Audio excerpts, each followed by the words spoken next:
तुमसे पूछेगा कौन नंबर परफेक्ट स्क्वायर है, कौन नंबर परफेक्ट स्क्वायर नहीं है, जिसमें 3 डिजिट 4 डिजिट 5 डिजिट में कोई भी दे सकता है।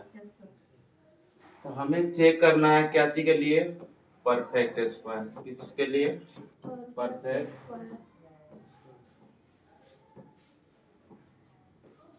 परफेक्ट स्क्वायर चेक करने के लिए देखो लास्ट डिजिट पहले देखना है।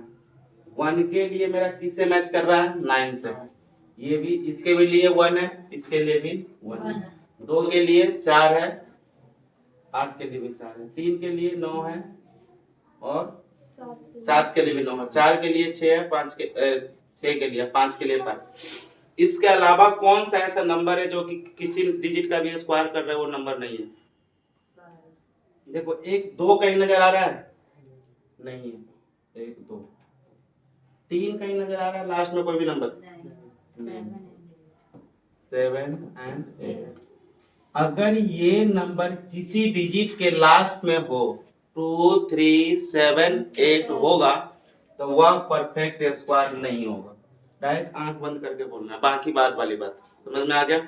अगर जिसके लास्ट में 2 3 7 8 होगा तो वह परफेक्ट स्क्वायर नहीं होगा। जैसे में मान लो तुम्हारे पास ये पूछे क्या परफेक्ट स्क्वायर होगा तो क्या बोलोगे, कैसे, ये 4 है लास्ट में, इसमें 2 3 7 8 है, ये है।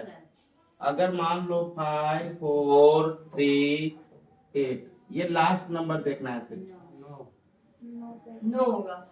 देखते के साथ 3 7 6 और 8 दे दिए या 7 दे दिए तो भी क्या होगा, नो।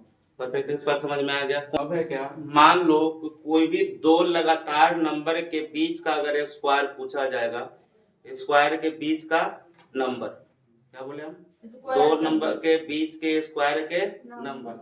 जैसे में मान लो अगर बोला जाए, कोई पूछता है 3 एंड 4 स्क्वायर के बीच का नंबर कितना है, लगातार नंबर है, 3 के बाद 4 है, अगर मान लो 5 के बाद 7 है, तो उसका मतलब क्या, तुमसे पूछ रहा है n स्क्वायर एंड, ये नहीं आ रहा होगा, इसका मतलब क्या है, n square and n plus 1 square के बीच का नंबर पूछ रहा है, बीच का नंबर पूछ रहा है। तो उसके लिए डायरेक्ट फार्मूला लगाना है क्या, 2n।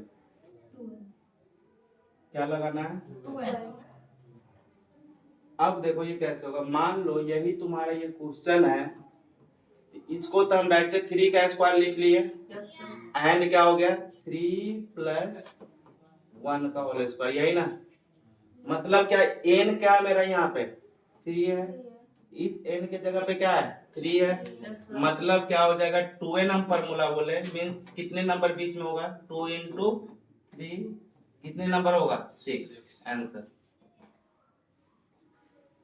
आप देखो जैसे में अब तुम चेक करना चाहोगे सर 6 नंबर आप बता दिए कैसे, अब इसको हम सेटिस्फाइड करना चाहेंगे तो 3 का स्क्वायर कितने होता है, 9 और 4 का स्क्वायर कितना होता है, 16। अब देखो बीच का नंबर ही तो हमको पूछा था, बीच में कौन कौन सा नंबर है, तो 1 10 11 12 13 14 15 1 16। अब देखो काउंटिंग करो तो 16 तो होगा नहीं।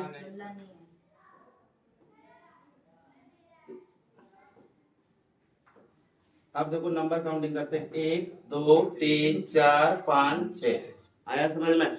मीन्स कि अगर तुमसे कोई क्वेश्चन पूछ रहा है n square and n plus 1 square के बीच कितने नंबर होगा, तो हम क्या बोलेंगे, डायरेक्ट 2n। मान लो कि एक और क्वेश्चन तुम्हारे लिए, जैसे में अब अचानक बोलना है 7 स्क्वायर एंड 8 स्क्वायर के बीच कितने नंबर होगा, तो कौन बताएगा बताओ। अब है कि कोई भी ऑड नंबर कंटिन्यूअस जोड़ा जा रहा है, क्या बोल रहा है, ऑड नंबर कोई भी कंटिन्यूअस जोड़ा जा रहा है तो वह कितने का स्क्वायर होगा।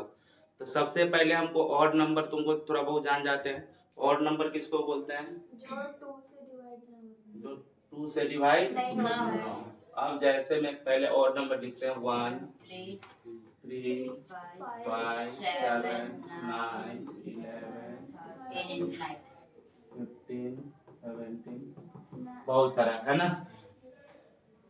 अब हम बोले कि ऑड नंबर का सम लगातार जोड़ा जाएगा। ऑड नंबर ये नहीं कि आप कहीं से भी स्टार्ट कर दो, स्टार्टिंग 1 से ही करना है। जैसे में अगर ये बोला जाए 1 सिंगल डिजिट है तो 1 एक और नंबर है, तो ये किसका स्क्वायर है? 1 का। अगर ये 1 + 3 कर दिया जाए तो इसमें कितने और नंबर है? 1 2, तो ये किसका स्क्वायर हो जाएगा? 2 का स्क्वायर। अगर 1 + 3 + 5, अब ये कितने और नंबर है? 1 2 3, तो किसका स्क्वायर? 3 का स्क्वायर। अगर 1 3 + 5 + 5 के बाद और नंबर कौन सा आता है? 7, तो कितना का स्क्वायर हो जाएगा? 4 का स्क्वायर। अगर ये बोल दिया जाए 1 + 3 + 5 + 7 + 9, अब ये किसका स्क्वायर हो जाएगा? 5 का स्क्वायर हो जाएगा। अब इसी प्रकार तुमको अगर कोई बोले कि भाई तुम 9 का स्क्वायर हमको और नंबर के टर्म में बताओ, और नंबर को सम करके, तो हमको क्या करना पड़ेगा? 9 बार ऐड करना पड़ेगा। तो यह कितना होगा? 1 + 3 + 5 + 7 + 9 + 11 + 13 + 15, कितना हुआ ये नंबर? 1 2 3 4 5 6 7 8, एक और जाएगा 17। यही हो जाएगा आंसर। आया समझ में? कर लोगे? मान लो तुमको से कोई पूछा 11 का स्क्वायर, 111 का स्क्वायर, 111 इसका स्क्वायर, अलग अलग स्क्वायर बोला जा रहा है ना, कंटिन्यूअस 1 1 बढ़ रहा है। इसमें कितने डिजिट है? 2, 1 1 2 है, तो डायरेक्ट 2 डिजिट है तो 1 2, और 2 के बाद फिर से कम हो जाना है। समझ में आया? इसमें कितने? 1 2 3, तो मतलब कितने तक जाना हमको? 3 तक। अब फिर से आप बैठ जाओ, 2 1, इसमें कितने हैं? 1 2 3 4 3 2 1। आया समझ में? अगर मान लो ये, अब इसी प्रकार से ये हम दे दिए 6 1 का स्क्वायर दे दिए ना, अब ये कहाँ तक जाएगा? 1 2 3 4 5 6 5 4 3 2 1। समझ में आ गया? आ गया समझ में? अब अगली बात, ये तो पहला कंसेप्ट हुआ। दूसरा कंसेप्ट, मान लो 11 का स्क्वायर होता है 121, अभी लिख दिए, 121 लिखे।